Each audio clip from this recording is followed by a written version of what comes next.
ગુજરાત એટીએસને મોટી સફળતા મળી છે। અમદાવાદ એરપોર્ટથી 4 આઈએસઆઈએસના આતંકી ઝડપી પાડ્યા છે। ચારેય આતંકી મૂળ શ્રીલંકાના વતની છે। ડીજી વિકાસ સહાયે પ્રેસ કોન્ફરન્સમાં આતંકી કેવી રીતે પકડાયા, તેમની પાસેથી શું મળ્યું તેની માહિતી આપી। એક રિપોર્ટ ગુજરાત ગીતા ન્યૂઝ અમદાવાદ શહેર એટીએસ।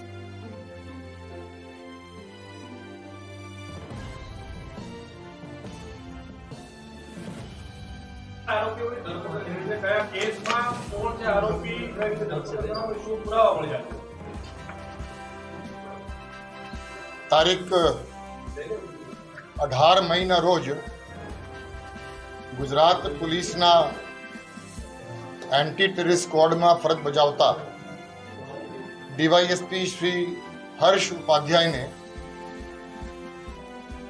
એક ખાનગી બાતમીદારથી એવી માહિતી મળી હતી કે 4 વ્યક્તિઓ કે જેના નામ છે મોહમ્મદ નુસરત, મોહમ્મદ નુફરાન, મોહમ્મદ ફારિસ અને મોહમ્મદ રસદીન, એ 4 વ્યક્તિઓ મૂળ શ્રીલંકાના વતની છે, શ્રીલંકાના રહેવાસી છે અને આતંકવાદી પ્રતિબંધિત સંસ્થા ઇસ્લામિક સ્ટેટના સક્રિય સભ્યો છે અને એ 4 લોકો સંપૂર્ણપણે આઈસિસની જે આઈડિયોલોજી છે એ આઈડિયોલોજીમાં રેડિકલાઇઝ થઈ ગયા છે અને ભારતમાં કોઈ પણ જગ્યાએ આતંકવાદ કૃત્ય કરવા માટે એ લોકો આવવાના છે। કદાચ માહિતી મુજબ એ લોકો 18મી તારીખે અથવા 19મી તારીખે અમદાવાદ આવવાના છે, કાં તો હવાઈ માર્ગે આવશે અથવા રેલ માર્ગે આવશે। આ પ્રકારની માહિતી મળતાની સાથે જ DYSP Shri Harsh Upadhyay anti terrorist સ્ક્વોડમાં ફરજ બજાવતા વરિષ્ઠ પોલીસ અધિકારીઓ સાથે આ ઇન્ફોર્મેશનનું શેરિંગ કર્યું, ઇન્ફોર્મેશનનું એનાલિસિસ કરવામાં આવ્યું અને આ બાતમી અનુસંધાને કરવાની થતી અલગ અલગ પ્રકારની કામગીરીની સ્ટ્રેટેજીસ બનાવવામાં। પ્રાથમિક માહિતીમાં એ લોકો કઈ રસ્તે આવવાના છે, કેટલા વાગે આવવાના છે, એવી કોઈ ચોક્કસ માહિતી ન હોવાના કારણે એન્ટી ટેરરિસ્ટ સ્ક્વોડના અલગ અલગ અધિકારીઓની નેતૃત્વમાં અલગ અલગ ટીમ્સ બનાવવામાં આવ્યું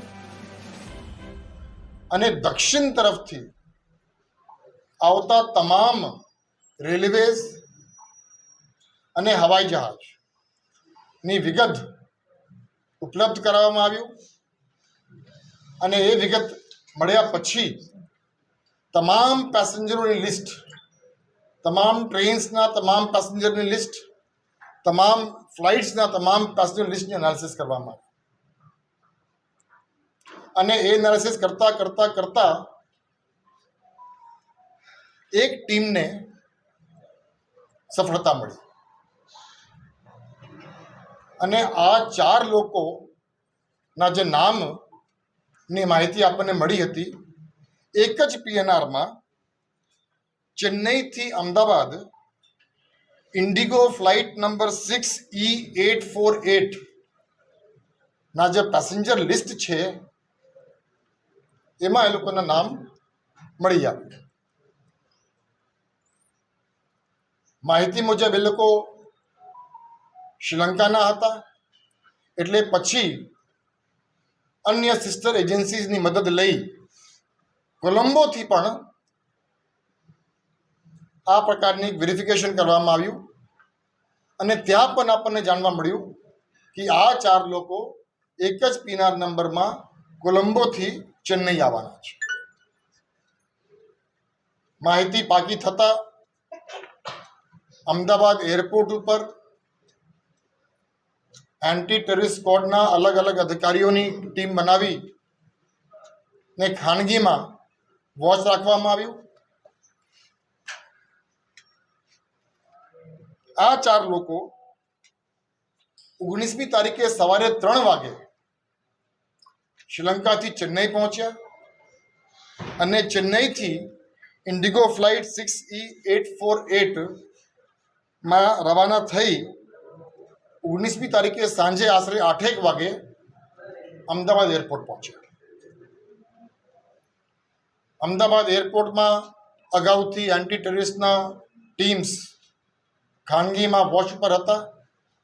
એ લોકો જેમ અમદાવાદ એરપોર્ટથી બહાર આવ્યા, એન્ટી ટેરરિસ્ટ સ્ક્વોડના માણસો, અધિકારીઓ અને નિયમ મુજબ જે પ્રક્રિયા આપવાની હોય છે પંચોની, એ તમામની તૈયારી સાથે એ લોકોને ત્યાંથી ડિટેન કરવામાં આવ્યું અને રાતોરાત એન્ટી ટેરરિસ્ટની ઓફિસમાં લાવવામાં આવ્યું.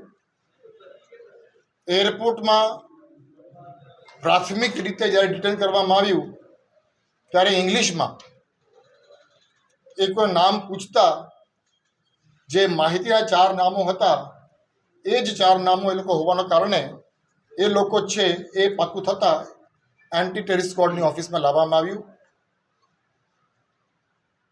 વધારે પૂછપરછ માટે બહુ આ લોકોને ઇંગ્લિશ બહુ આવડતું નથી, હિન્દી બહુ આવડતું નથી, ગુજરાતી તો નથી જ આવડતું, ફક્ત તમિલ બોલે છે એ લોકો.